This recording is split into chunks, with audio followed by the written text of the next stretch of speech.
Good morning, and thank you all for joining us for another BVI Finance Breakfast Forum, where we seek to inform you about the developments in the financial services industry.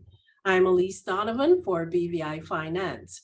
Today, we are pleased to provide another update on the UK's Economic Crime Act, creating the Register of Overseas Entities. Today's forum follows the update we sent in March and another in May, advising on the importance of this new register to the BVI. The UK Register of Overseas Entities will impact BVI companies holding UK properties, and the BVI has been identified as a key stakeholder by the UK's Register of Companies. According to UK estimates, about 11,700 BVI companies own more than 23,000 UK properties. The Register of Overseas Entities is responsible for compliance with the requirement for registration with the UK's Companies House when a foreign company owns land or real estate property in the UK. The register requires overseas entities that own UK property to declare their beneficial owners or managing officers. Overseas entities cannot buy, sell, transfer, or lease property or create a charge against the property in the UK unless they have registered with the UK's Companies House. Joining us today, Elemental representatives Tobias Latham and Nick Lindsay are joining us today to tell us more about the Register of Overseas Entities. They will provide a briefing on the new laws and what BVI CSPs and trust providers require with these rules ahead of the January 2023 deadline. Now for their bios, Tobias Latham was head of the LPC at BPP Law School, where he taught trainees from the Magic Circle law firms. Before that, he trained at Linklaters and practiced at McFarlane's, and he is a fellow of the Chartered Institute of Governance. Nick Lindsay trained at Oldswang and now CMS and founded Elemental after working in-house for Visa and BBC Worldwide. Nick is also a qualified company secretary. Before I welcome Nick and Tobias, we have some housekeeping rules. Please type your questions in the Q&A, and we will allow time for them to be answered after the presentation. Nick and Tobias, thank you both for joining us for this very important discussion. We know there's a lot happening in the UK right now. The cards keep moving. We have a new prime minister there.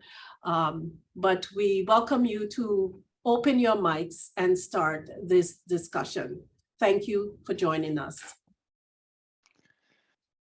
Thank you so much for that kind introduction. And yes, they are interesting times, it must be said, here in the UK. But we will put all of that to one side for the moment and talk about the Register of Overseas Entities. So we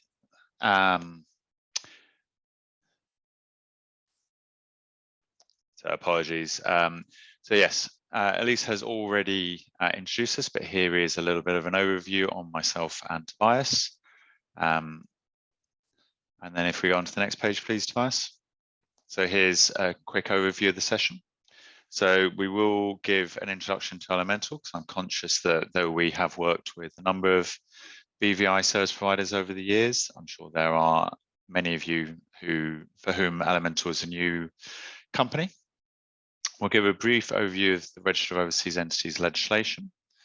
We don't propose to go through this in too much detail. There are lots of helpful guides out there. Instead, what we focus on is sort of the process, the verifications on, rather than trying to teach you the law. Part of what we will do if you do work with us is that we will help you and your clients through how to apply the law as we go. Then we look at the challenge and our solution to it. We go through a practical example, which is always, I think, one of the most helpful bits for people who haven't gone through it. You can talk about the law as much as you want, but actually, what does it involve? Then we look at what is meant by verification, and in particular, some of the impacts on trusts. I'm conscious that may not apply to all of you, but for many of the people on this call, you'll have clients where there's a trust structure involved. Unfortunately, that makes this legislation is a lot more complex and time-consuming where there are trusts involved. We look at the issue of liability and how we can help protect you and also your clients. And we give a brief overview of the service and the pricing. And then, as Elise mentioned, an opportunity for quick Q&A at the end. Okay, so here's a lovely slide talking about why elemental. And I think there are 6 good reasons there, but to be honest, all of those apply to all of our services and probably apply to a number of other people as well. We've been monitoring this by quite some margin, the #1 provider of ROE services in the UK. We're the largest agent, and we're continuing to invest. And then the other thing is that the Register of Overseas Entities, for those of you who have some understanding of where it is already, it brings together the rules in the UK of the persons of significant control. So in terms of identifying who the beneficial owner is, it's very similar to the PSC regime. And that's something we've been dealing with day to day as a company secretarial provider. And then the other aspect is, though, as we'll come on to later, it is different from AML checks, there are similarities. And that's something, a service we had already been providing to our clients, particularly for investors. So we were able to bring that together and support on the ROE as something that, I'll be honest, caught quite a lot of the UK market by surprise, both in terms of, sort of law firms and accounting firms, but also the real estate sector when it was launched back in August. And then I would be remiss not to mention, so we are currently the Service Provider of the Year, as nominated, as awarded by the CGI in the UK. The next set of awards are in about 2 weeks' time, and we've been nominated again, thankfully. And these are some of the kind things that the judges said. And as you'll see from the highlighted comments, those are some of the things that we've been able to bring to bear and able to deliver this.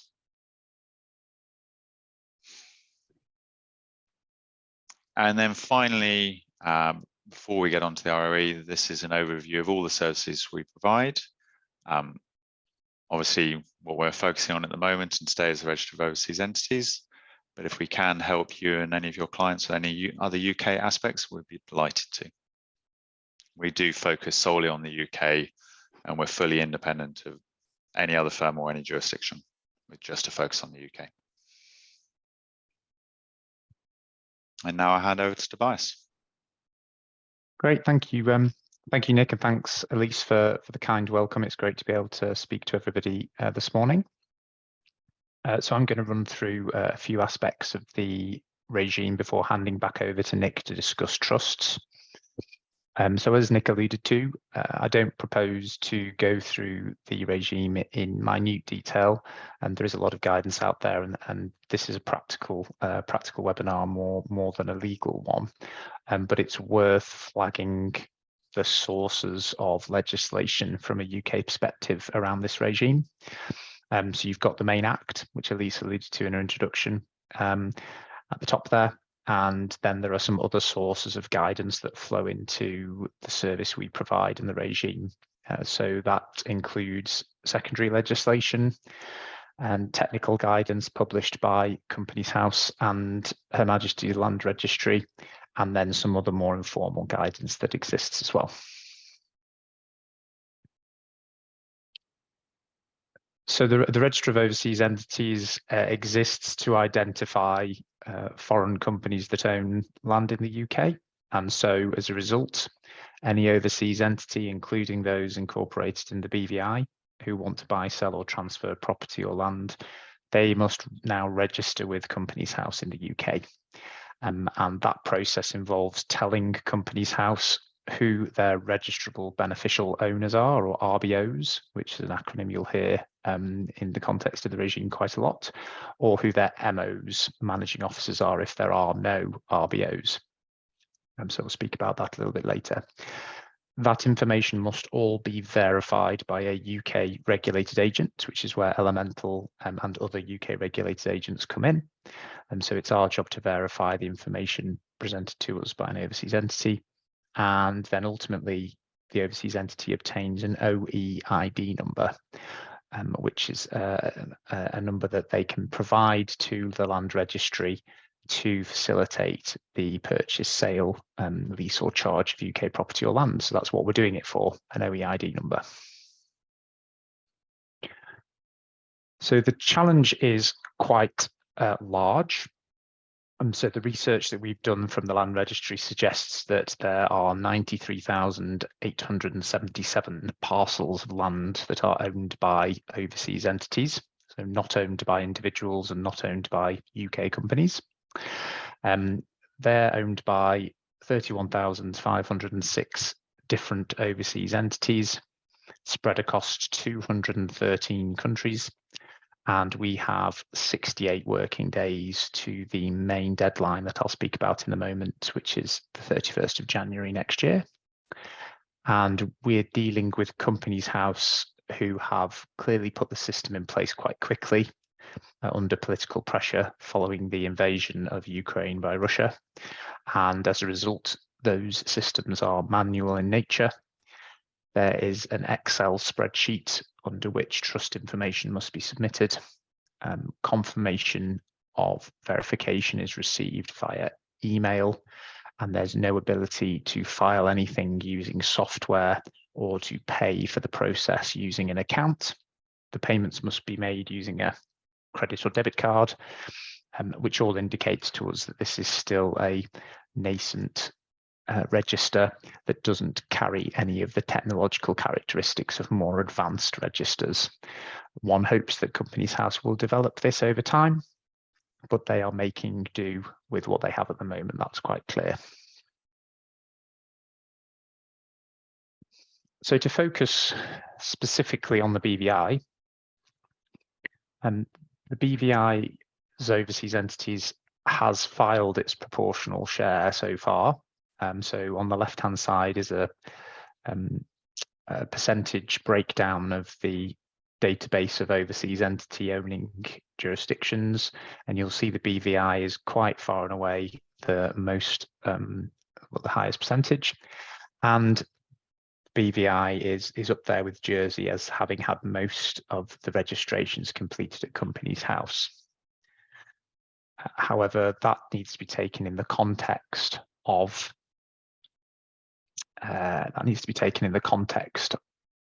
the overall picture. And so at the moment, the BVI, to the end of September 2022, I should say, there's 293 BVI overseas entities on the register. And actually, we're targeting nearly 10,000. And in respect of all overseas entities, as at today's date, there are just over 2,200 registered. But actually, if full compliance were to be achieved by everyone, you need to hit 31,000 by the end of January. And so that seems to be an insurmountable target, but nevertheless, I think the message is to get moving as soon as possible.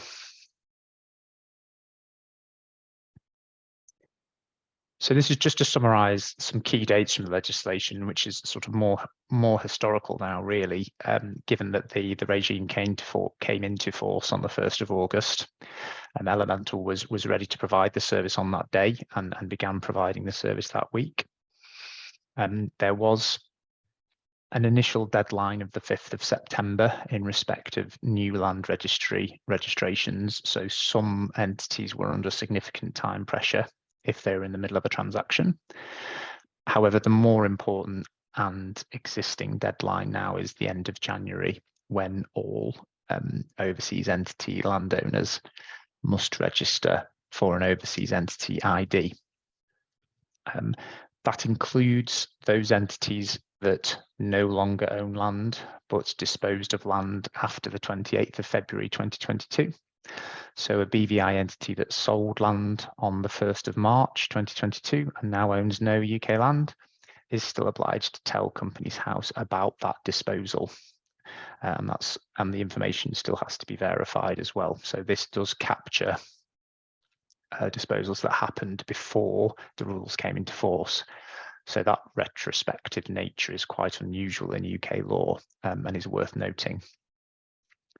And I mentioned it applies to all overseas entities, and that's not quite true, because if you look on the left-hand side of that slide, the regime only bites if you've owned land since the 1st of January 1999 in England and Wales, or the 8th of December 2014 in Scotland, or actually the 1st of August in Northern Ireland. And so that was the date that land registries, the respective land registries of the kingdoms of the United Kingdom, started recording jurisdictional data. So if actually you have a BVI entity that bought land in 1980 and still owns land today, and one long continuous unbroken chain, you wouldn't need to register under this regime before the 31st of December, 31st of January 2023.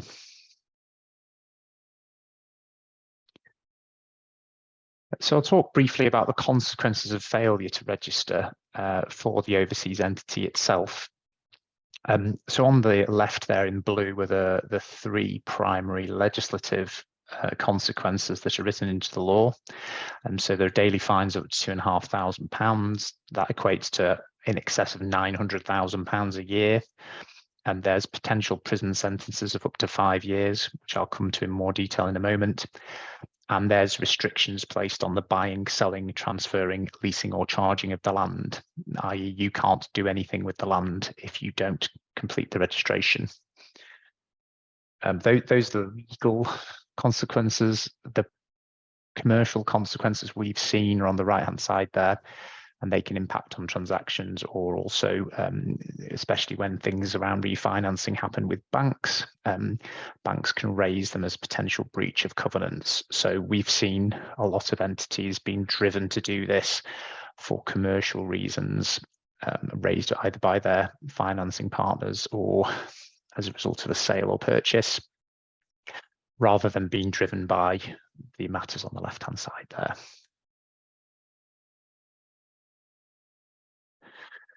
Nevertheless, the consequences written into the law are aggressive compared to previous regimes, and as a result, there are reasons that all of the entities on that slide should take note. So the overseas entity itself, the UK regulated agent, which is the role Elemental performs, the beneficial owners, a corporate service provider, which many of you will be performing that role for BVI overseas entities, any connected persons involved in the process, and directors and corporate trustees can be caught by the regime if incorrect registration details are submitted. So to focus on CSPs particularly, so the primary liability under the Act is found in section 32. And that states that it's a criminal offence for somebody without reasonable excuse to do the things on the slide there. So to effectively deliver to Companies House inaccurate data, or make statements that are misleading, false or deceptive. And the important thing to note about that is that that section applies to all of the people listed on the previous slide and restated there on the left-hand side. So Elemental, the overseas entity, a beneficial owner, a corporate service provider providing evidence, and any connected person. And then the maximum sanctions under the Act are imprisonment for up to 2 years and a fine with no stated limit.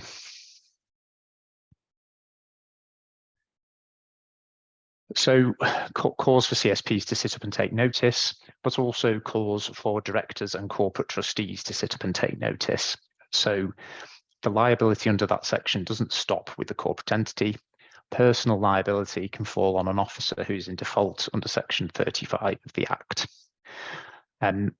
So an officer, as the slide states, is a person in accordance with whose directions or instructions the board of directors or equivalent managing body of a legal entity are accustomed to act. Importantly, and somewhat unusually, this would include residential directors and corporate trustees. So an officer is in default if they go ahead and authorize or permit or participate in the contravention. So it's for these reasons that the message is that it's extremely important for you and the overseas entities to get this right, and for the boards of those overseas entities. It's not something that should be farmed out in the minds of the residential directors to be dealt with by a CSP or an agent without any intervention or consideration. Of course, the administrative process should be executed by, it's unlikely the administrative process will be executed by the residential director themselves, but they need to be alive to this potential consequence of incorrect registration.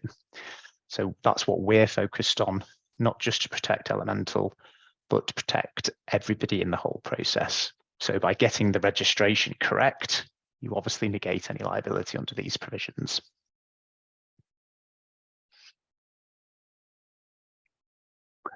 So I just wanted to quickly allude to why this is not an AML process. So many of you on the call may think this sounds very much like a CDD process, an AML process. We're very used to this. What's all the fuss about? Well, this isn't an AML process. It is a new regime with a wider set of information. There is no risk-based approach here. We can't say that this entity is a low-risk entity, therefore we can take a simplified due diligence approach. Just as the same as we can't say this is a high-risk entity, therefore we're going to do enhanced due diligence. It's the same due diligence for every entity. There is a concept of skepticism, which allows an element of risk to be considered in terms of the quality of evidence we accept. But overall, there is a standard piece of guidance across all the regime as to what we need to do. And that process covers a much wider set of information than AML. So some new things that have been introduced include things like the email address of the entity, the overseas entity that is, the description of the officer's roles and responsibilities if there are managing officers that need to be registered, and an explicit UK sanctions check for the beneficial owner of an entity. And quite importantly, the law is very clear that pre-collected AML and CDD cannot be relied on. There are certain circumstances which, if everything is in place, it can be duplicated, but actually it's more likely than not that new information will need to be collected. And in certain circumstances, in respect of certain aspects, we demand that new information is collected. So this is a new process. It's not something that you can take DDD off the shelf, blow off the dust and hand over and think that the box will be ticked.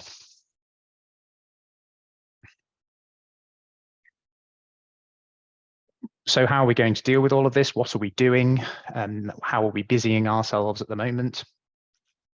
Well, our solution was to build a bespoke system to manage this collection of information, the verification of it, and then the registration of the entities.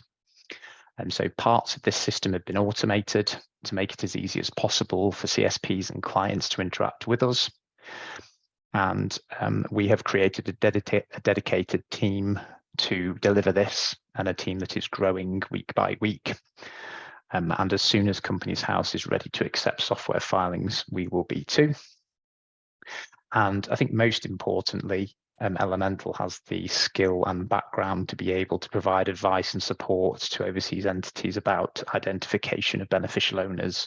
We're not simply going to take what's presented to us as read and blindly verify things without asking questions. That alludes back to my point about liability. That opens up both the overseas entity, CSPs and other people involved with the process to risk if things are done without careful consideration. And that's something we feel we do bring to the table. So I was going to quickly walk through a practical example. So on the screen is a very simple structure that we might see. And so a Jersey SPV, could be a BVI SPV, wouldn't make any difference. Owned by a Guernsey SPV, owned by an American national. So how would we go about verifying that structure?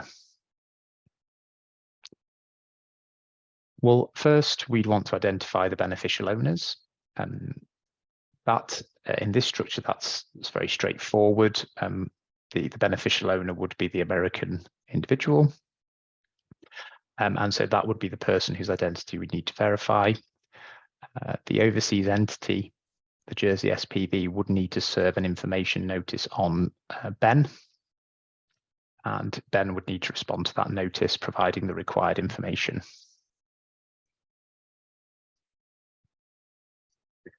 So we request that the overseas entity or its or potentially its CSP complete a data collection process that can be performed online or via a Word document.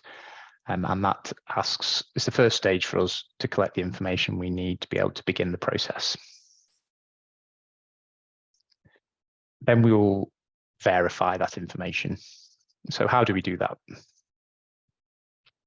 Well, here's some examples of how we might verify information in respect of an overseas entity.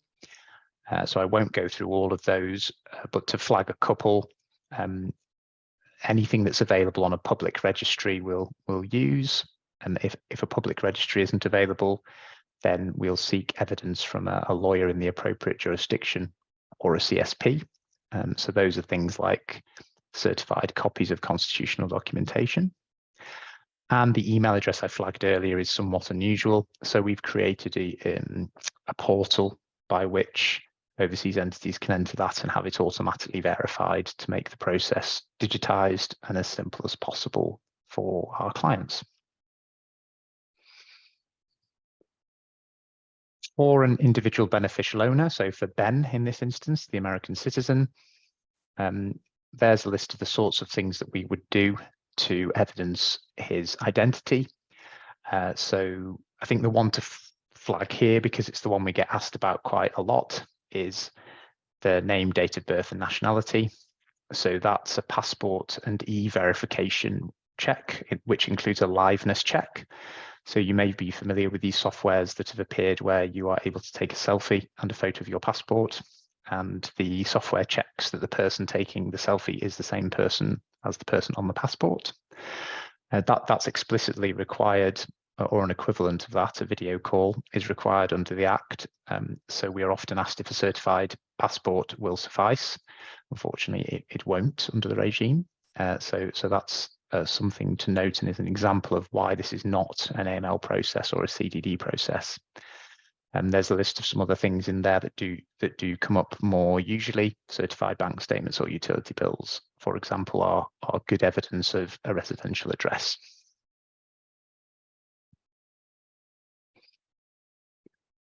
The final step is registration. So Elemental will submit the registration and confirm the details to Companies House. Companies House then take their time to consider that process and produce an overseas entity ID. And at the moment, that process for Companies House is taking between 1 and 4 days, depending on the complexity of the submission. We are of the opinion that that time frame will extend as we get closer to the deadline, because more and more applications will be made each day.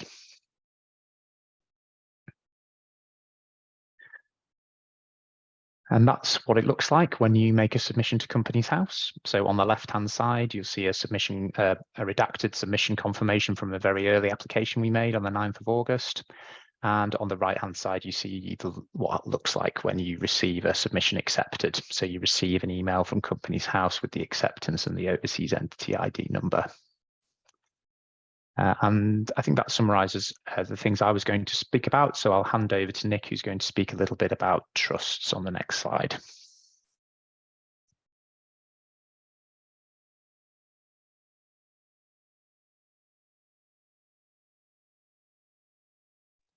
Nick, unmute your mic, please. Thank you. Apologies for that. Thank you, Tobias. So the example that Tobias has just run through is obviously for one of the most simple scenarios, and that's obviously the reason we picked it, to try and be as helpful as possible there. But it's also worth looking at trust, and as I mentioned earlier on, it can make things a lot more complex. However, first of all, we're starting with probably the more simple end of the trust structure. So where a trustee or trust owns land directly, then actually we can ignore an awful lot of the rules around trusts.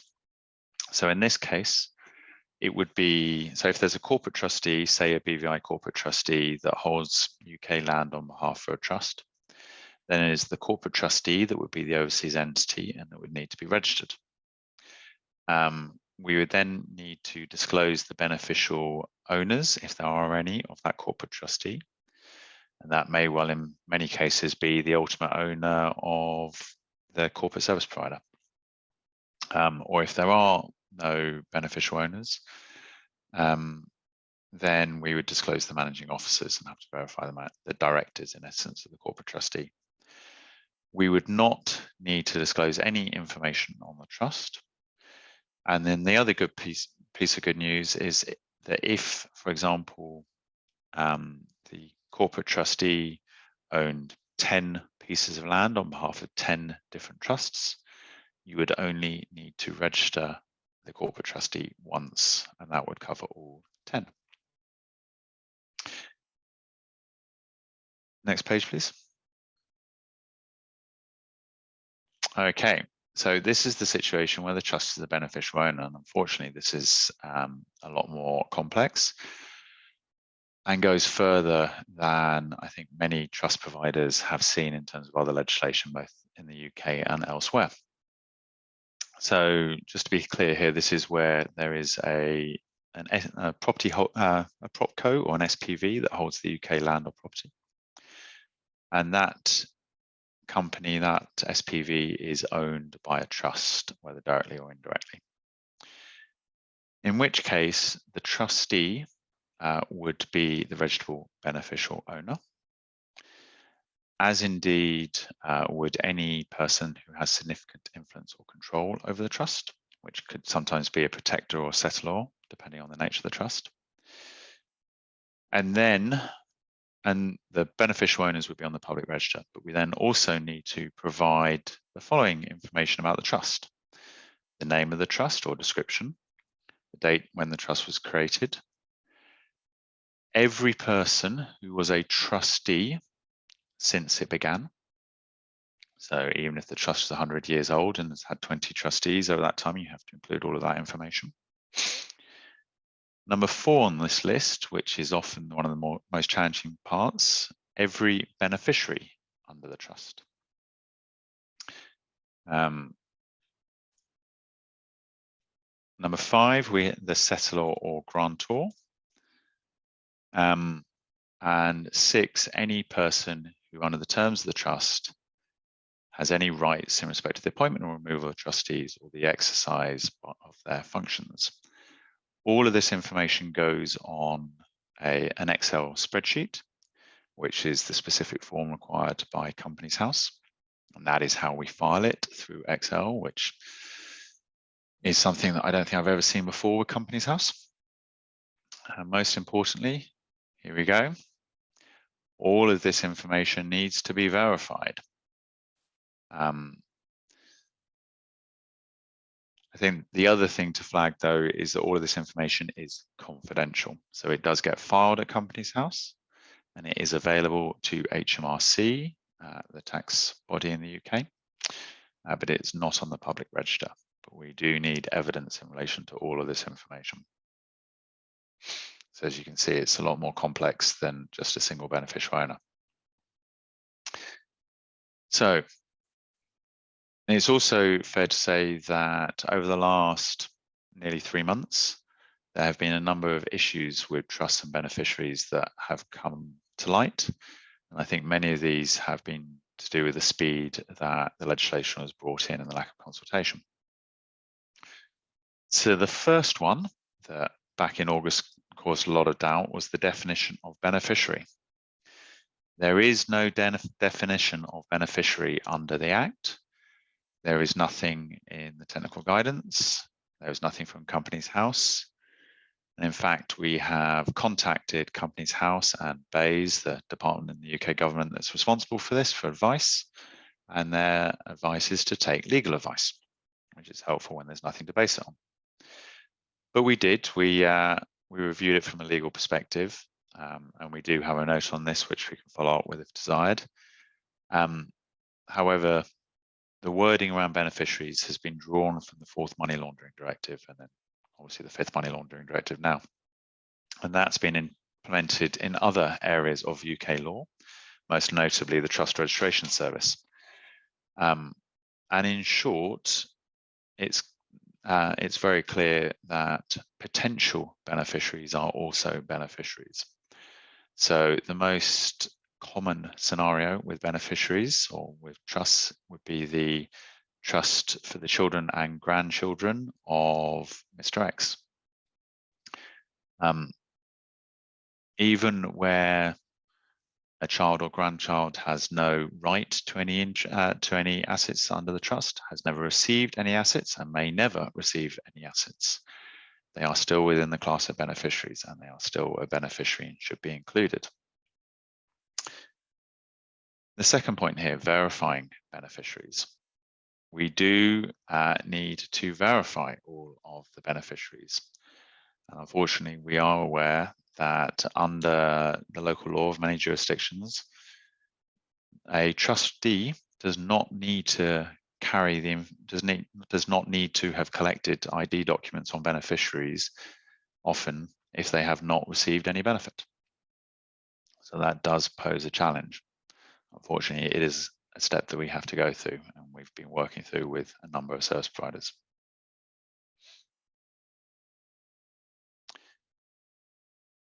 Three, a high volume of beneficiaries. Other trust legislation, often including the Trust Registration Service in the UK, allows you to describe beneficiaries as part of a class.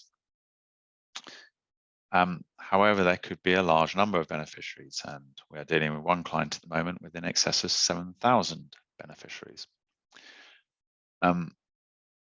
That client has very well-paid lawyers and good connections, and has been liaising directly with BVI to try and get clarity, a more sophisticated version of the "you've got to be kidding me" argument. And BVI has come back and has sympathized hugely and agrees that it was not the intention of the legislation to require 7,000 plus beneficiaries to be listed by name, but that is what the law says. And unfortunately, they are requiring them to go through that process. And somehow we are meant to verify that. So we're still working through that one. Hopefully that extreme situation won't apply to any of you, but you'll notice that it's perfectly possible to have trusts with 20, 30, 40 beneficiaries quite frequently. And then unaware beneficiaries. We've also come across numerous cases where beneficiaries do not know they are beneficiary. For example,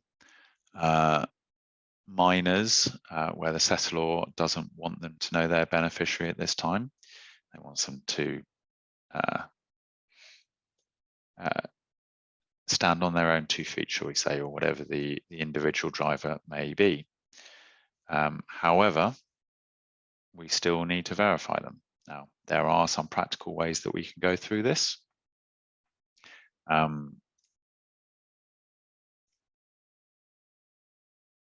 And yes, if we go to the next page, Tobias. Here are some practical steps that we take when verifying beneficiaries. So we do need to verify all of the information in relation to trust via an independent source. However, we take a lower standard of verification with beneficiaries as opposed to RBOs. So we need a proof of identity, generally a passport, and a proof of address. But we don't need to, as we do with RBOs, confirm a true likeness or aliveness. And for minors, where they live with their parents, we can accept the proof of address from their parents. And of course, if they don't hold a passport, generally because they're too young, there are alternative forms of ID that we can accept. So I'm not going to sit here and tell you that it's going to be easy, but we have been working through a lot of those challenges that I've just highlighted quite successfully with other service providers, so it is doable.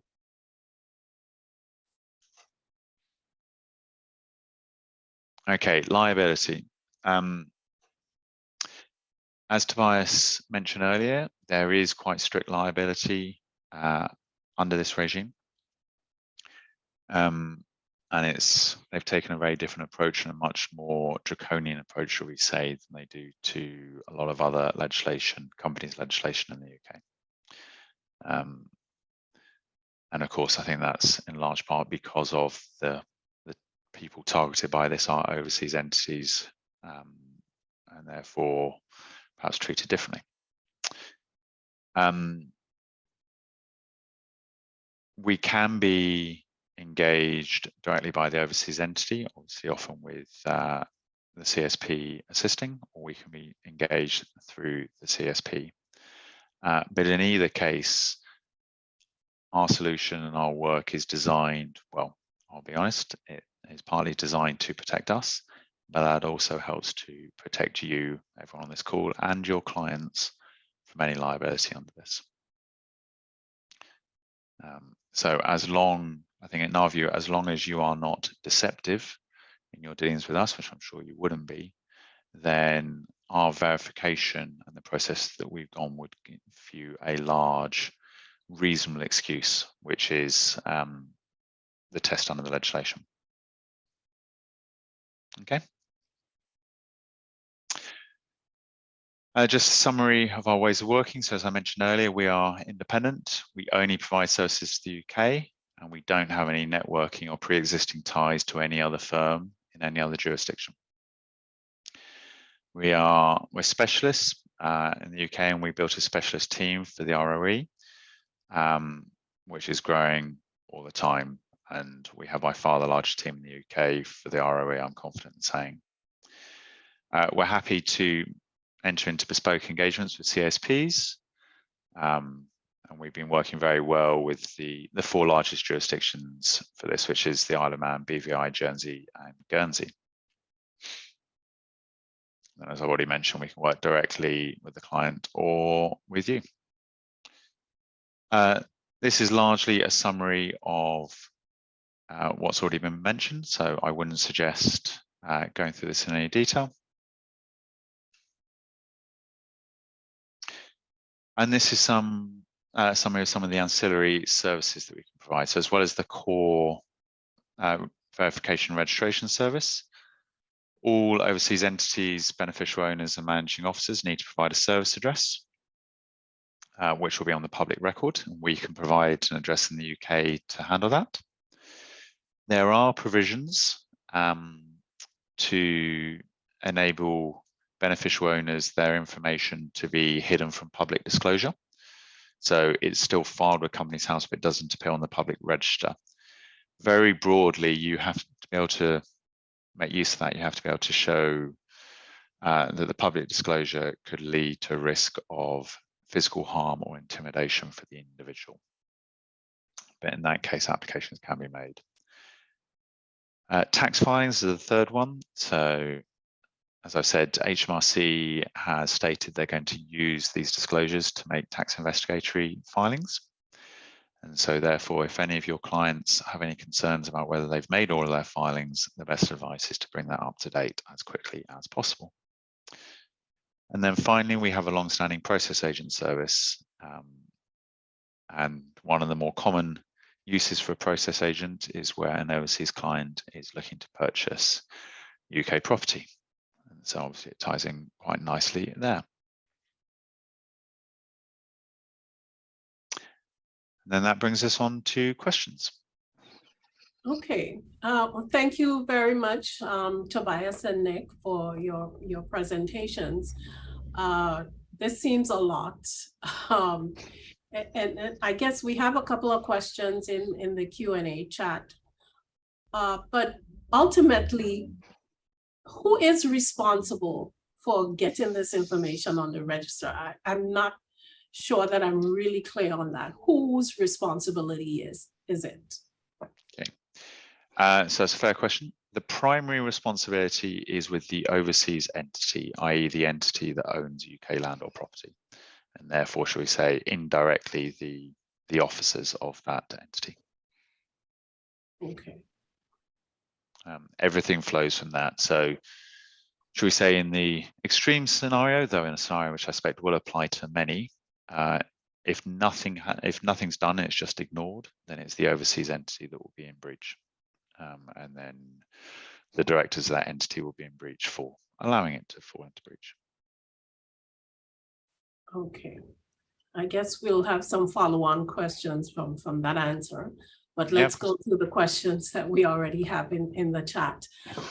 If a UK property is owned by a UK company, but the UK company is 100% owned by a BVI company, is there any action required by the BVI company? Well, that's nice and easy. The answer is no. Okay. So this only applies if an overseas entity owns UK land or property. And in that scenario, I'm assuming the BVI company does not own UK land or property. It's the UK company that owns it. Okay. Any guidance on significant influence and control if a beneficiary assists the trustee company with the administration of the property, but does not get involved in other assets? Is this significant control and influence? So there is guidance, and I can run through it now. I think the first thing to say is significant influence or control comes up twice in the legislation, and it's treated slightly differently. So the first time it comes up is if a person has significant influence or control over the overseas entity. And that's not the situation that was described in the question. And there are examples of that. The examples are if a person has absolute decision rights in relation to the running of the overseas entity, has absolute veto rights over decisions relating to the running of the overseas entity. They are significantly involved in the management and direction of the overseas entity or its business. They have their recommendations always or almost always followed by shareholders or members, or they have the right to direct or influence the running of the activities of the overseas entity. So that's very much focused on the overseas entity. And we find that one does not come up that often unless there is an unusual structure that possibly leads to it. The second time it comes up is in relation to trusts, and that's, I think, what the question was getting at. So if an individual, and the classic example being a settlor or protector, has significant influence or control over the trust, then they will also be considered a registrable beneficial owner. And they will be disclosed on the public register and not just on that Excel spreadsheet that I mentioned, which is confidential. The test is if they have the right to direct or influence the running of the activities of the trust or firm. And the examples given, I think the first, well, actually they're all fairly relevant. So the most common one is the ability to appoint or remove any of the trustees or partners, except through application to the courts or as a result of a breach of fiduciary duty by the trustees. Another example is they can direct the distribution of funds or assets, or they can direct investment decisions of the trust or firm, they can amend the trust or partnership deed, or they can revoke or terminate the trust or partnership. So administrative assistants would not be that because they're not taking the decisions. However, we've seen quite a few trusts where settlor or protector does have the ability, for example, to appoint or remove the trustees, or sometimes to direct distribution of funds or assets. And it's not just what's in the trust deed, it's what if they actually act in that way, then that should also be considered. Okay. Kerry, thanks you for a very helpful presentation. And this question is, how far back does the legislation relate to ownership of UK property? For example, if the UK property was sold, transferred in June 2022, and the BVI vehicle liquidated, does the BVI vehicle still need to be registered on the register of overseas entity?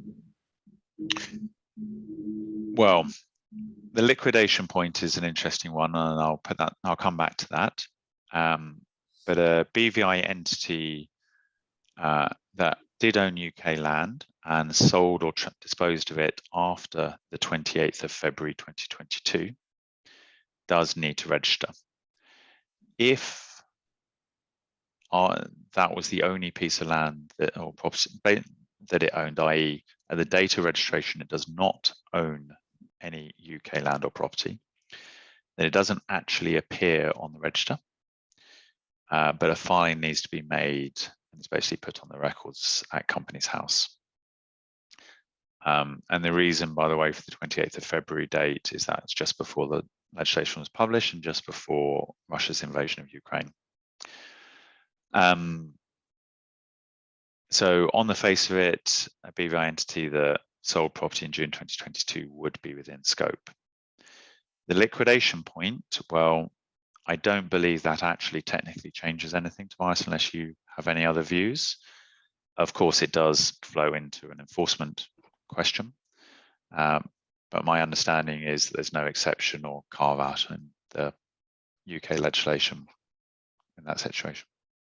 Yeah, I'd agree. I think if you were being absolutely thorough and were reading the law to its letter, you ought to complete the process, and it's actually a paper form in that scenario where you can't use the online process. We can still assist, but it is a paper process, and as Nick alluded to, you don't get an ID number. You are just told that your details have been noted and thank you very much, and it would still apply to an entity that has since been liquidated. Albeit, like Nick said, query who they would take action against if it wasn't done. But technically speaking, it should be submitted.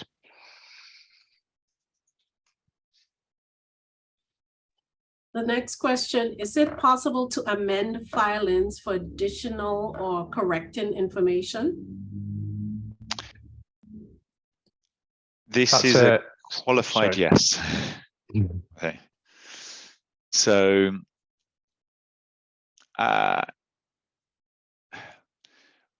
the legislation allows updates to be filed. Amending, not so much, but the way to do it is you can update. There is no obligation to update the information until the annual review. So in theory, if you registered an overseas entity today and everything was correct, and then tomorrow someone else, the ownership was transferred to someone else, then there would be no obligation to update on that transfer until a year's time when the annual update is done, at which point you would have to update on the ownership. At the moment, and this is a reflection of how quickly this legislation has come in, the provisions under the legislation in relation to the annual update, updates in between, and also removal from the register only came into force in the last week or two. And we are still waiting on guidance from Companies House about how they are going to implement that recently come into force legislation. So I suspect over the next month or so, the answer will be yes. At the moment, I think we would practically struggle to do it because I don't think Companies House have the systems to do it. Okay, we have a follow-up question to the previous one with regarding to the liquidation. Who is responsible for that filing, the former liquidator or the former directors? It's a good question, Kerry. I think the answer is it's not entirely clear under the regime. So, I mean, it is, as Nick alluded to, it is the overseas entity that is obliged to make the filing. But of course, if the overseas entity no longer exists, then who steps into the shoes?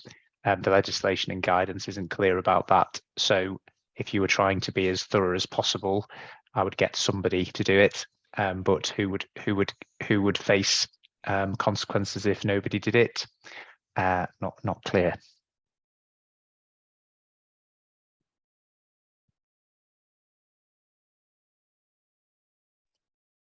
Okay, he says, great, thanks. Do we have any more questions for Nick and Tobias?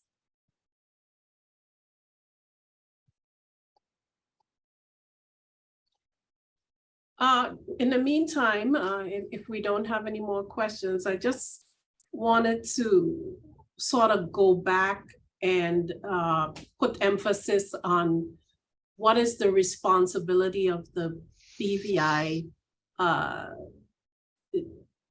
TCSPs? What is their responsibility?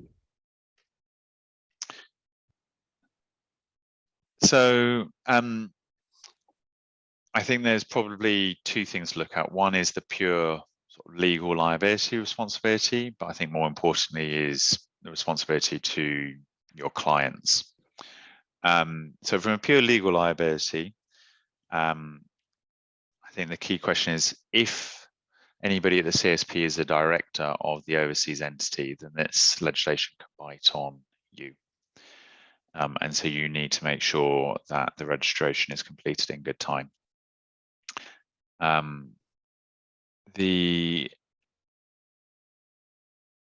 even where that's not the case, this is obviously a key piece of legislation for any overseas entity that owns UK land or property. So even where there's obviously no directorship and therefore no personal liability for the CSP, it's important to make sure that your clients are aware of this legislation, that they take steps to register in a reasonable time. And as I hope became clear from the presentation, we're nearly halfway through the transition period, but less than 10% of the way through the registration. So I think there's going to be a real crunch point coming up and a real challenge to register.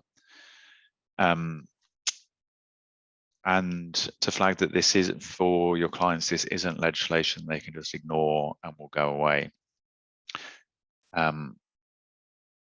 If they don't register, yes, of course, there's criminal sanctions and fines, as we mentioned.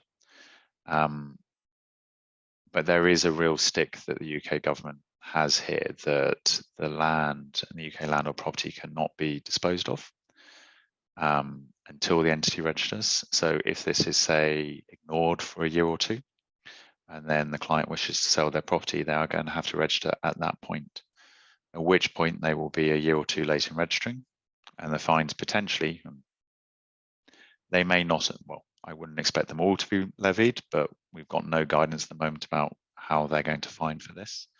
But there are potential fines of just shy of £1 million a year for this. So they could, in theory, try and collect those fines for the gap. So it is not something to ignore and go, we'll come to it when we need to deal with the property.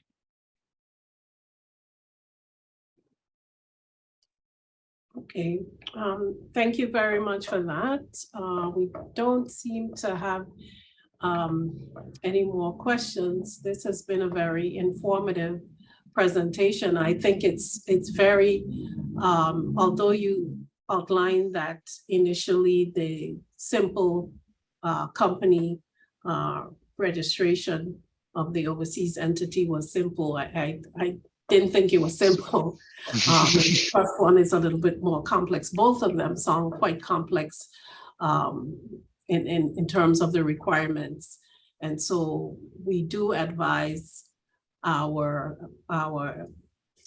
persons in the BVI to really get in touch with their clients who have overseas entities in the UK and make sure that they're providing them with the information that they need to become compliant with this legislation to ensure that they're doing what they're required to do before the January 28th deadline. Usually when deadlines like this are coming up and there's a crunch time, is there any indication from Companies House that the deadline may be extended? Well, that's a good question, and we've actually wrote to the relevant department today to engage them over it, because it seems to me, and it's quite clear, that not everybody is going to register in time. Politically speaking, I very much crystal ball gazing, of course, but politically speaking, I don't think there's any world in which the deadline is extended explicitly, because the rationale for this legislation was to identify parcels of land owned by Russian oligarchs, effectively. So I think to give, it would be perceived as giving them more time to get their house in order, which just wouldn't be acceptable from a government's perspective. Nevertheless, are there fudges that the government could put in place? Yes, there may be a communication or a relaxation of any action taken under the law. If, say, for 3 months after January, you are not registered, there may be a tacit acknowledgement that fines won't be levied in that period or something of that nature. But will there be an explicit relaxation of the deadline? I would very, very much doubt that, given the context of the geopolitical environment in which the law was introduced. Okay, the slide you put up early in the presentation, which showed by, I guess by country or jurisdiction in terms of the ownership of UK entities, properties, how much of that is Russia or Russian? So one of the things is, it's a good question. I don't think we have that figure, but I think it's very low. So it's the jurisdictions we got there cover everybody up who hold up to 2%, and I suspect it's a lot lower. However, almost part of the point is no one knows. So anecdotally, Cyprus is quite a popular jurisdiction for Russian owners, but they own companies in many different jurisdictions, just like most other nationalities.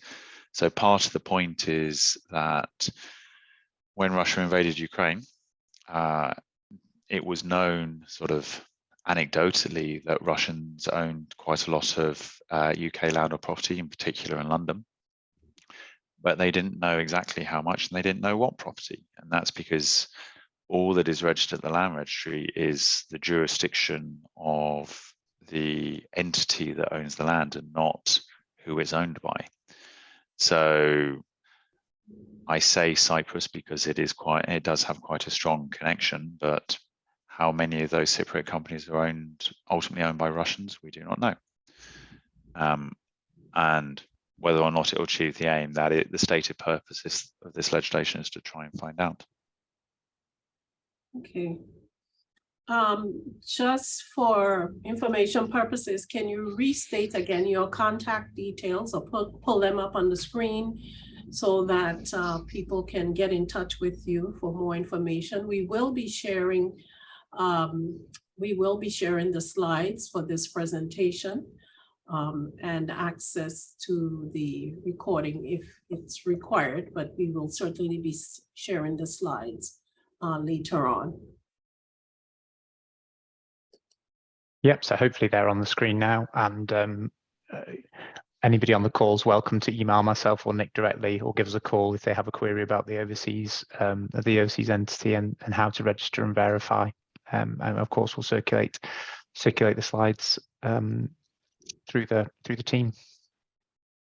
Okay, so there you have it. You can contact Tobias at tobiaslatham@elementalcosec.com, and his phone number is also there, or you can contact nick.lindsay@elementalcosec.com for more information. I want to thank both Tobias and Nick for spending the time with us and providing this very useful information. And we hope that this has been a very informative and educational session whereby we can help to provide information on how we can better serve our clients from the BVI as a jurisdiction. I am, it's impressed upon me to also say that we have a couple of member firms, Vistra and Trident in particular, who also provide similar services in terms of the register of overseas entities. So you may also contact them directly for how they can also assist you in helping to service your clients. But we thank Tobias and Nick for this very, as I said, useful presentation and for taking the time. This is something that we've been discussing for most of the year when it came onto our radar, and we were contacted by the UK Companies House as an important stakeholder as a jurisdiction, and we want to ensure that the BVI service providers and trust companies are playing their role in ensuring that compliance is done for this legislation. Thank you so much for joining us for this BVI Breakfast Forum, and we hope again to have you join us next week, where we will have the BVI Financial Services Commission. We will have Myrna Herbert from the Registry of Corporate Affairs. We will have Mr. Cherno Jallo QC from the Director of Policy Research and Statistics, and we will have Mr. Kenneth Baker, who is the Managing Director, CEO of the BVI Financial Services Commission. And we'll be having that breakfast forum on the updates of the legislation with regards to everything that's going on in our financial services industry. So please join us again next week for another BVI Finance Breakfast Forum. And thank you for taking your time and joining us this week. I'm Elise Donovan for BVI Finance. Do have a pleasant day.